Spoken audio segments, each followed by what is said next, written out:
Now, how big do these guys get? A full-grown male, if he lives long enough, can get to be about 18 feet. And about how much would an 18-foot alligator weigh? He could weigh 1,000 pounds and up. Oh, come on, 1,000 really, pounds? 1,000. Really? Now, how long do they live? Scientists don't really know. They think they can probably live to be 100 years or maybe more. Really? That's right. 100 years? Well, how old is this guy? This one's just 2 years. My goodness. Are they fast alligators? Fast over a short distance. Yeah. They could catch you, say, in 10 or 12 feet. Really? After that, you'd get away. So you'd be able to outrun one if he was chasing you? Only if you could get past those 10 feet. Now, you know, I've always wondered, Heather, why people were so fascinated by alligators, and I guess by their cousins, the crocodiles. Why is that? I think the biggest reason is because they remind people of dinosaurs. This is the closest we have. People look at them and they think that's what dinosaurs must have looked like millions of years ago. And the fact is that they all come from the same family. They're all a member of the archosaurs. I really need to get back to work, LeVar. You think you could take care of him for a minute for me? Oh, well, sure. Bye-bye. Bye.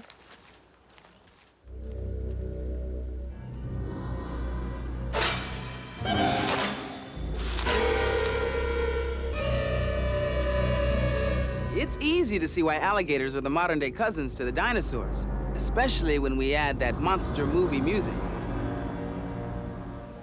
Music can really influence the way we see things. Watch us bring out the silly side of Jumper.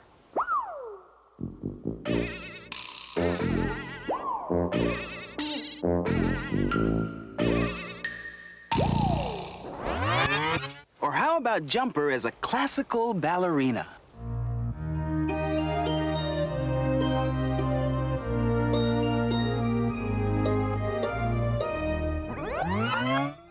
Or how about a gator with the blues?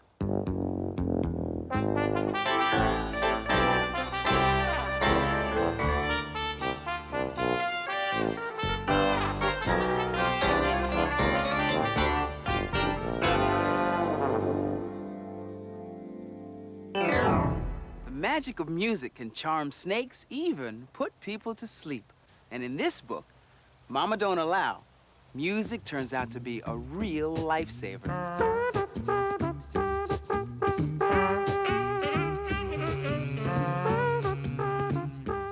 Mama Don't Allow by Thacher Hurd. Read by Fred Newman.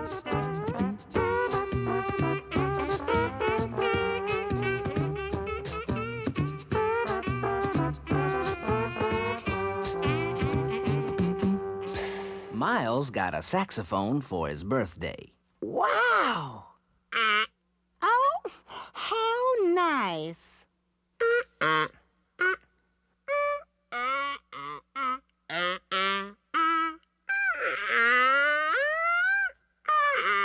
Oh, how awful. Keep it down, son. Miles practiced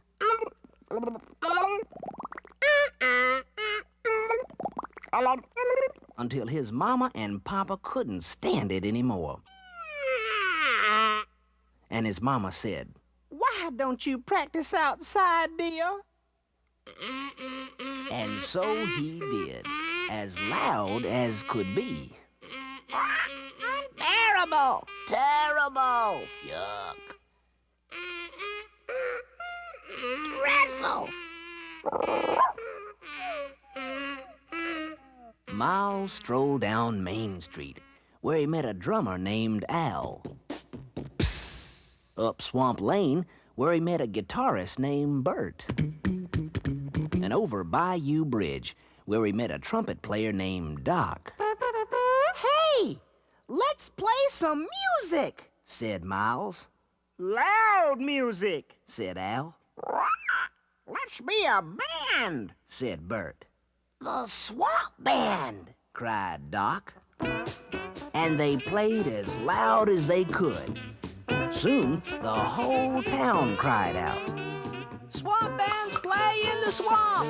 Swamp bands play in the swamp. Swamp bands play in the swamp.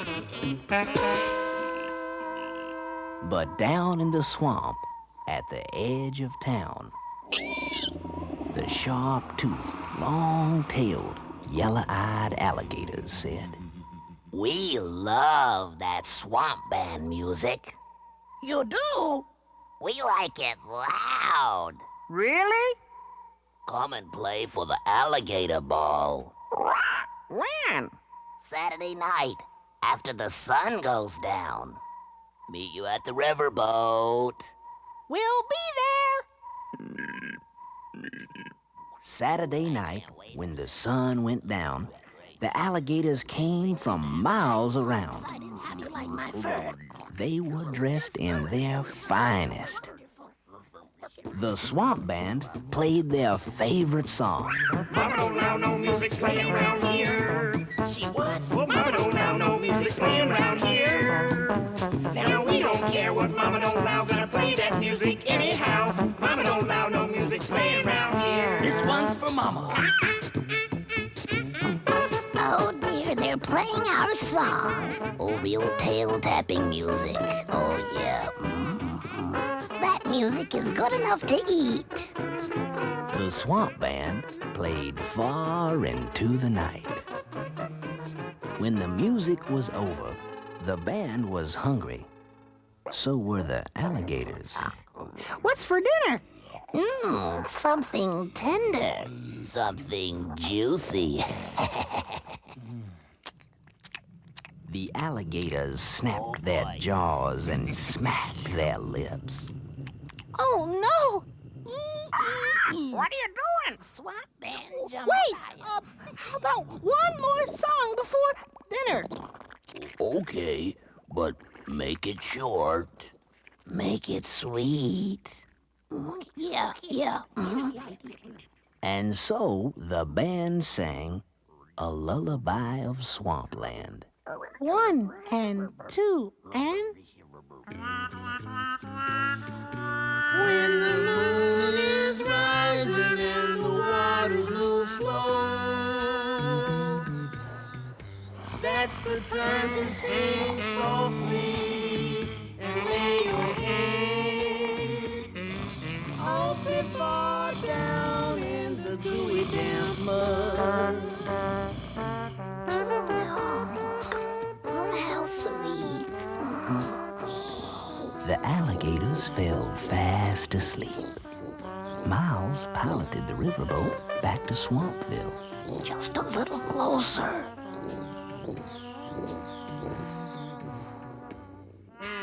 The swamp band tiptoed home, playing that lullaby as quiet as could be. And Mama said, Oh, how nice.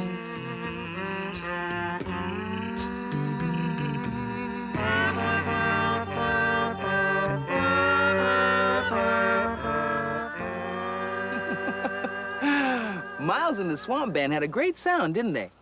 But then again, so does the swamp itself. Listen. There's an alligator's love song. That's got to be a cricket.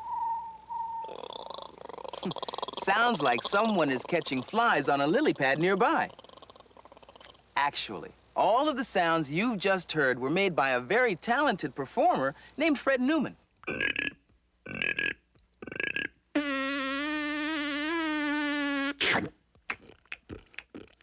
How's your mic levels?